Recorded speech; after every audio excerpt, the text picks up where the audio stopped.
Hey guys, how's it going? Christopher McGee here with Health and Fitness The Truth, and in this video, let's talk about how to not get fat when you're sitting at a desk all day.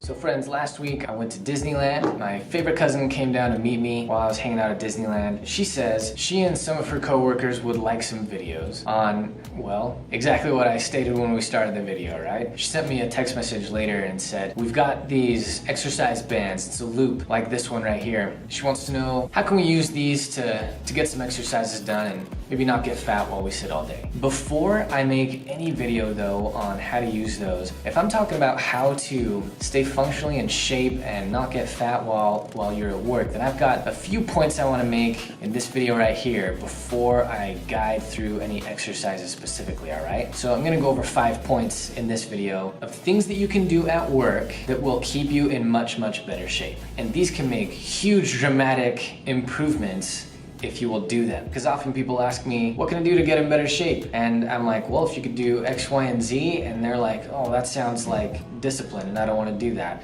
And I'm like, well, what do you want? The discipline or the being out of shape? I want you guys to be in shape. I want a whole world full of people who are in shape, so let's check these out. And if you'll do them, I promise I'll have a huge impact on your health and wellness. Point number 1, I want you to stand as often as possible. The reason I say stand as often as possible isn't because you're gonna burn more calories standing than sitting. That's probably true that you will, but an insignificant amount. The reason I say stand as often as possible is because when you are sitting, you are getting weak glutes, weak butt, right? You're getting weak, tight hamstrings, and you're getting weak, tight hip flexors. And all those things sound like they're not a big deal until I explain that they wreak havoc on your posture. And still you might say, okay, so my posture is imperfect, what's the big deal there? The big deal with your posture being out of good alignment is specifically that your posture is that positioning of your body which you come back to all day without thinking about it, right? And because you're in that posture all day, your body will adapt to being in that specific alignment. Specifically, your muscles will shorten, making them much less functional. Well, if your body adapts to positions of alignment that are less functional in terms of movement and also wears down joints and tissues more aggressively than you would otherwise, then not only does your body become less functional, but you also get old faster. It just breaks down faster. Now, specifically, the issues that people come up with because of prolonged amounts of time sitting with no effort to counteract what that does to your body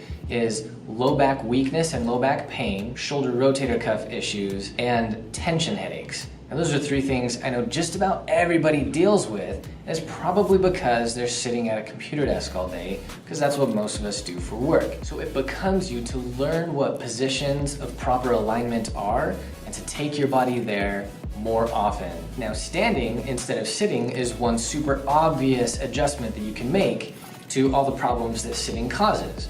And I'm not saying that sitting is death, although some researchers have used that exact terminology to describe what sitting does to you, but just counteract it by sitting less often and standing a little more often, if at all possible. Now, as long as we're talking about proper alignment and posture, I've got to come to the shoulders back and down thing, and that's my second point here. If we are sitting, and especially if we're sitting at a computer like I am right now, if I reach my hands forward onto my laptop, it's real easy for my shoulders to roll forward as well. And if my shoulders roll forward, then that'll pull my upper spine forward and down as well, just because of the weight of my arms in front of me and my shoulders being protracted forward. This is also terrible alignment. This sets you up for, again, the rotator cuff problems and low back weakness and pain. And this is exactly where the tension headaches come from, because it all turns sideways. But what we all do at a computer is we lean forward through the neck to look at the screen. It's not because we need to get any closer to see it, but it tends to be how we engage with what's in front of us. We tend to lean forward to check it out, right?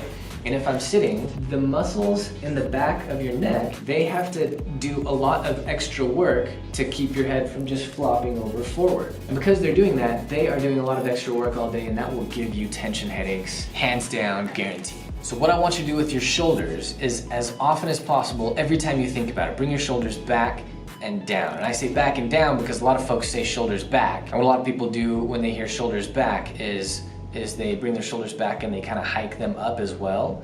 So I say shoulders back and down. And while you're at it, take your head from that forward lean and just tilt it back so your head is right on top of your shoulders, okay? You don't need to go for a double chin or anything, just put your head on top of your shoulders. And every time you think about that, every time you think about your posture, if you can just bring your shoulders back and down and your head right on top of your shoulders, it'll do tons for you in the short term and definitely in the long term. Okay, thing number 3 that you can do at work, sitting at a desk or standing if you can, to not get fat when you're sitting all day at a desk, is to engage in static muscle contractions. Now, if you were to go to anatomy or physiology or exercise physiology or some class like that, you'd learn the different kinds of muscle contractions that there are. You've got concentric contractions and eccentric contractions and isometric contractions, which we also know as static contractions. And what a static contraction is simply you are tightening the muscle, you are squeezing the muscle, but you are not moving any joints, okay? So for example, if you just squeeze and hold your stomach and flex the abs without trying to hunch or crunch over and without losing control of your breath, you can tighten those abs and just maintain a steady breath, and suddenly you're burning a little more calories, you're activating muscles that really ought to be activated more often anyway, and I'm just tightening my abs and sitting here. And I could be tightening my abs and sitting here and typing and doing whatever work needs to be done for as long as my brain can stand to think about tightening my abs, right? And that could be, I mean, you could honestly lose track of the fact that you are tightening your abs and hold a good 2-minute muscle contraction, which would be awesome. You can do this with your abs, you can do this with your glutes, which would look like this.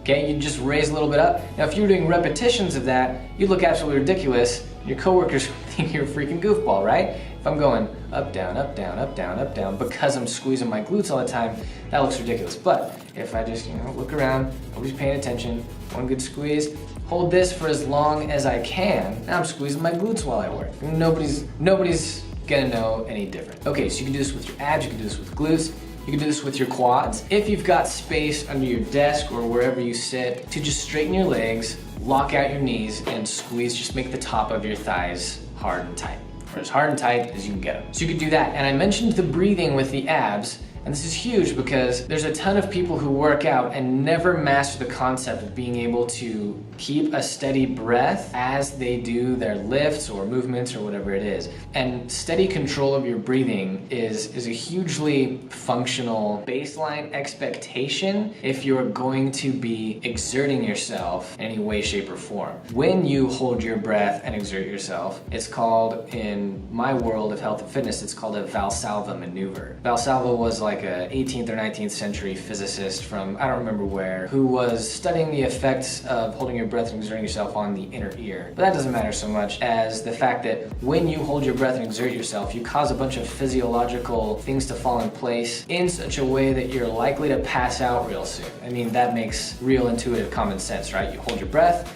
you pass out eventually. If you hold your breath and exert yourself, you'll pass out a lot faster. And a lot of people lift by holding their breath and then doing the lift, and it causes a lot of people that it's just a poor form thing, and people pass out in the gym all the time. Some people are like really proud of themselves when they pass out because they think it means that they exerted themselves so well. It's not that they exerted themselves so well, it's that they poorly controlled their breath. So while you're at it doing these static muscle contractions, you can just, have a little moment to focus on your breath. Heck, even if you didn't do any static muscle contractions, we'd all have much better mental health if we just took a few minutes every day to focus on our breath. So leave that idea with you. Okay, point number 4 is more on your eating. I have never been in an office that did not have a plethora of candy bowls sitting everywhere. Guys, if you're sitting all day, how are you going to expect to be able to manage your wellness and fitness if you're compounding the fact that you're sitting all day with sitting next to a candy bowl full of snacks? So, I don't think I have to explain a whole lot of that. In tandem with getting rid of candy bowls, and that sounds like a huge outlandish thing for a lot of folks to do, but yeah, that candy bowl is doing you no favors other than pleasing your tongue. Your body is made up of a whole bunch of things.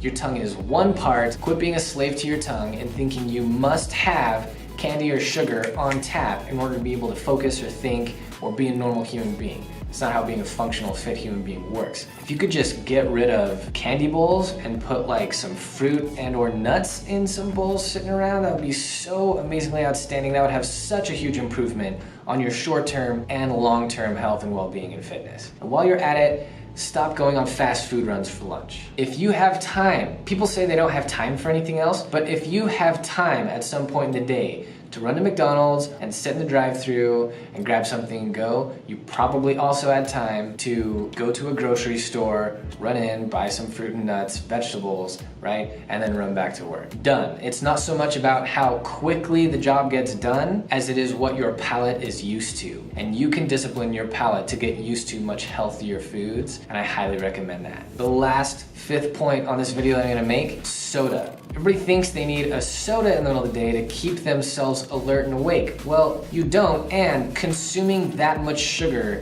consuming that many empty calories while you sit all day, it is giving you health problems, right? You don't need that soda to stay awake. How about you do the first 4 things on this list instead? If you are standing more often, if you are thinking about your posture by just pulling your shoulders back and down, putting your head right on top of your shoulders, just thinking about that will keep you on your toes. If you're doing static ab contractions, glute contractions, all the contractions, if you're just holding things statically tight, that will keep you from falling asleep. And of course, if you're not having a sugar crash at some point in the day, that will keep you from feeling like you need to fall asleep in the afternoon as well. So trust me, you can live without soda. I've gone without soda for almost 2 decades, and it's not giving me a problem. So guys, if you're at work watching this, or if you work at a place where you have to sit and look at a screen a lot, I know these points are going to be hugely beneficial for you if you can align yourselves to them. So thanks for watching. If you have any questions about anything that I said here, feel free to leave that in the comments. Hit that subscribe button and turn on the notifications so you can stay up to date on all the good education I'm putting out here on Health and Fitness The Truth. You can follow me on Instagram at Health Fitness Truth, where I'm consistently putting up some good motivation as well as some good education on all things health and fitness. I'll see you guys in the next video. Have a good one.